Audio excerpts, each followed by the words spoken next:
क्या आपको पैसे की बहुत ज़्यादा किल्लत है? कर्ज़े में आप बुरी तरह डूब चुके हैं, आपको समझ नहीं आ रहा कि कर्ज़ा कैसे आप चुकाएँ? साथ ही साथ कई लोगों को ये भी दिक्कत हो सकती है कि अच्छा खासा पैसा तो आ जाता है, लेकिन कहाँ खर्च हो जाता है, कैसे अनवांटेड एक्सपेंसेस हो जाते हैं, कुछ पता ही नहीं चलता। बिना वजह के मेडिकल एक्सपेंसेस हो जाते हैं या कोई ना कोई चीज़ खराब होने लग जाती है। कोई भी अगर ऐसे लाइफ में आपके दिक्कत हो रही है या प्रमोशन के लिए आप बहुत वक़्त से कोशिश कर रहे हैं, लेकिन आपकी प्रमोशन नहीं हो पा रही, सैलरी आपकी इंक्रीज़ नहीं हो पा रही, मेहनत करने के बावजूद भी आपको रिजल्ट नहीं मिल रहा है, बिजनेस आपका अच्छी प्रकार से नहीं चल रहा है, तो आ रहा है बहुत ही बड़ा दिन जो कि हर महीने आता है। नमस्कार, मैं Indu Ahuja, crystal ball gazer, pendulum dowser, vastu expert, numerologist और टैरो कार्ड रीडर आपका स्वागत करती हूँ हमारे इस चैनल में। ये आ रहा है 27 जून 2025 को, जिस दिन होगा पुष्य नक्षत्र। ठीक है, अब आज के दिन आपको करना क्या है, बहुत ही सिंपल सी मैं आपको रेमेडी बताने जा रही हूँ, लेकिन इसको पूरा 100% विश्वास के साथ कीजिएगा। अगर आपको थोड़ा सा भी डाउट हुआ, रेमेडी काम नहीं करेगी। 100% विश्वास होना बहुत ही यहाँ पे ज़रूरी है। मेहनत के साथ साथ आपको ये रेमेडी करनी होगी, ठीक है। और फिर मुझे पूरी उम्मीद है कि आप मुझे रिजल्ट यहाँ पे पॉजिटिव ही देंगे। लेकिन हाँ, मैं उपाय बताऊँ उससे पहले मैं आपसे ये यहाँ पे निवेदन करना चाहूँगी कि अगर इस तरह की रेमेडीज आप देखना चाहते हैं, मंत्रस भी हमारे चैनल पे देखना चाहते हैं और नए हैं चैनल पे, तो चैनल को सब्सक्राइब ज़रूर से कर लीजिएगा और वीडियो अच्छा लगे तो लाइक कमेंट करना बिल्कुल भी ना भूलें। शुरू करती हूँ।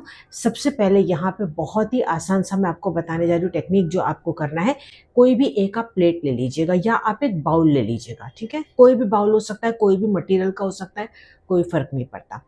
अब आपके घर में जितने मेंबर्स हैं, खुद को मिला के उतने मुट्ठी चावल आपको उसमें डाल देना है। ओके, मान लो कि 5 मेंबर है तो 5 मुट्ठी आप उसके अंदर चावल डाल दोगे। अब आप इसको कब करोगे वो भी मैं आपको बताऊंगी, लेकिन सबसे पहले आप ये नोट कर लीजिए, 5 मुट्ठी आपने चावल डाल दिए। फिर आपको लेना है कोई भी एक नोट। अगर आपके पास करारा नया नोट होगा तो वो बहुत ही बेहतर होगा। अब वो कोई भी करेंसी का हो सकता है। एग्जाम्पल के तौर पे मान लो कि आपने ये 100 का नोट ले लिया, वो यूज़ किया हुआ नहीं होना चाहिए आपके पास। बैंक से देखिए अक्सर आपको मिल ही जाएंगे, या एटीएम से, या पहले का कोई पड़ा होगा तो वो भी आप ले सकते हैं। ओके, एनआरआईज भी वैसे ही करेंगे, वो करारा और नया नोट होना चाहिए या अनयूज्ड होना चाहिए। ये नोट आपने ले लिया। अब आपको क्या करना है, लेना है इत्र। ये कोई भी इत्र आप यहाँ पे ले सकते हैं, अदरवाइज आप गुलाब जल भी ले सकते हैं। यहाँ पे कहीं पे भी ना इत्र से या गुलाब जल से आप 6 लिख लेंगे, ठीक है। अब इत्र के आगे देखिए रोल ऑन भी थोड़ा सा रहता है, तो डायरेक्ट आप उससे लिख सकते हैं। या तो आप क्या कर सकते हैं कि जैसे कि ईयरबड्स हो गए, या आप फिंगर से ही या कोई भी चीज़ से आप इस पे नंबर 6 लिख लेंगे, ठीक है।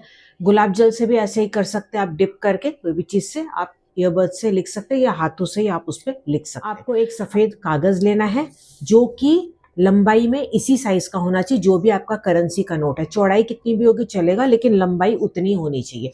उस साइज का पेपर को कट कर लीजिएगा। व्हाइट कलर का पेपर लेंगे तो बहुत ही अच्छा है। अब आपको क्या करना है, उस पर लिखना है 666।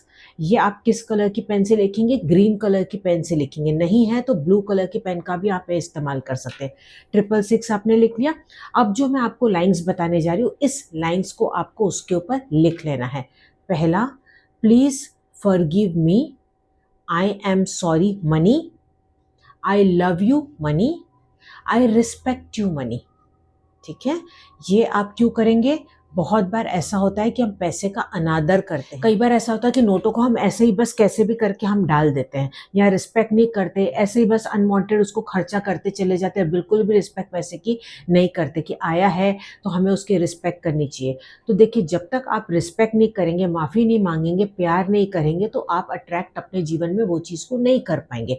तो वैसे ही चीज़ वो पैसे के लिए भी काम करती है। नोट पे इस तरह से 6 लिखा, नोट को रखा, कागज़ पे लिखा हुआ आपने रखा, 6 लौंग रखा, ठीक है। सिंपल, ये आपका रेडी हो गया। अब उसके आगे आप दिया जला देंगे। सिंपल घी का दीपक आप यहाँ पे जला देंगे। आप मंत्र बोलेंगे, ओम श्रीम क्लीम महालक्ष्मी नमः। ओम श्रीम क्लीम महालक्ष्मी नमः। इस मंत्र का जाप आप चाहें तो माला से भी कर सकते हैं, विदाउट माला भी आप कितनी देर भी कर सकते हैं। अब मैं आपको बताने जा रही हूँ मेन कि इसको आपको करना कब है। इसको सुबह 6 और 7 के बीच में या तो आप कर सकते हैं 1:50 PM 2:50 PM के बीच में, यानी कि दोपहर में, रात के 9:07 से लेके रात के 10 बजे के बीच में। इन 3 टाइम के बीच में आप कभी भी कर सकते हैं। अदरवाइज आपके पास सपोज टाइम नहीं है या वर्किंग है तो फिर कभी भी कर लीजिएगा। अदरवाइज ये जो 3 मैंने टाइमिंग आपको बताई ये बहुत ही बेस्ट टाइमिंग है। इस टाइम पे करोगे तो आपका बहुत जल्दी काम हो जाएगा। फिर आपकी जो भी विश है आप उसको प्रेजेंट टेंस में भी जरूर से बोल दीजिएगा। जैसे अब मुझे पैसे की बहुत ज्यादा बरकत आ रही है, मैंने कर्जा अपने टाइम पे चुका दिया है, मुझे इनकम बहुत अच्छी आ रही है, जो भी आपके विशेष है वो आप उतना कर सकते हैं। इसको एज इट इज आप रहने देंगे ओपन। अगर आपको लगता है कि चूहे वगैरह आते हैं तो रात को आप किसी चीज से कवर कर लीजिएगा। पूजा स्थान पे बैठ के करें, कहीं पे बैठ के आप इसको कर सकते हैं। नेक्स्ट दिन सुबह को आप क्या करेंगे, जब भी आपको पूरे दिन में मौका मिलेगा तो आप क्या करेंगे, जो क्लव्स थे उस क्लव्स को आप घर के गमले में दबा देंगे, यानी कि लौंग को। अब जो आपका नोट है और वो जो कागज है उसको एज इट इज आप लेके अपने तिजोरी में या ड्रॉर में कहीं पे भी आप रख देंगे। इसके ऊपर कोई भी चीज आप रखेंगे नहीं, एज इट इज आप इसको रख देंगे। ठीक है, कहीं पे भी कोने में आप जगह बना के रख दीजिएगा। इसको आप रहने दीजिएगा, एटलीस्ट 6 महीने तक तो रहने दीजिएगा। 6 महीने या 7 महीने के बाद आप क्या कर सकते हैं, इस नोट को निकाल के आप चाहे तो खर्च कर सकते हैं या इसको डोनेट कर सकते हैं। दूसरा नोट आप रख सकते हैं, जो लिखा हुआ है वो एज इट इज पर्ची को आप कैरी ऑन करते चले जाएंगे। यानी कि नेक्स्ट कभी भी जब पुष्य नक्षत्र आएगा 6-7 महीने बाद तब आप कर सकते हैं। हालांकि हर महीने आता है लेकिन एटलीस्ट 6 महीने इस नोट को आप रहने दीजिएगा। ठीक है, अब जो चावल है जितनी भी मुट्ठी डाली होगी, ठीक है, लेकिन उसमें से अब पूरे टोटल चावल में से केवल आपको आधी मुट्ठी अंदाजा उतना चावल निकाल दे और आप पक्षियों को खाने के लिए दे दे। आप चाहे तो भिगा के भी खिला सकते हैं, आप चाहे तो पका के भी खिला सकते हैं। बाकी का जो चावल है वापस से आप कंटेनर में अपना ऐड कर लेंगे। ठीक है, सिंपल सी रेमेडी है लेकिन पूरा 100% विश्वास के साथ कीजिएगा और जो मैंने आपको टाइम बताया उस टाइम पे करेंगे तो सबसे बेस्ट। अगर आप अभी से चाहते हैं कि आपका सबकॉन्शियस यूनिवर्स के साथ अलाइन हो जाए, पूरी तरह से पॉजिटिव हो जाए, तो नीचे कमेंट में जरूर से लिख लीजिएगा मनी लव्स मी। तो चलिए मिलते हैं अगले एपिसोड में, तब तक आप मस्त रहे, खुश रहे, अपना पूरा ध्यान रखिएगा। नमस्कार।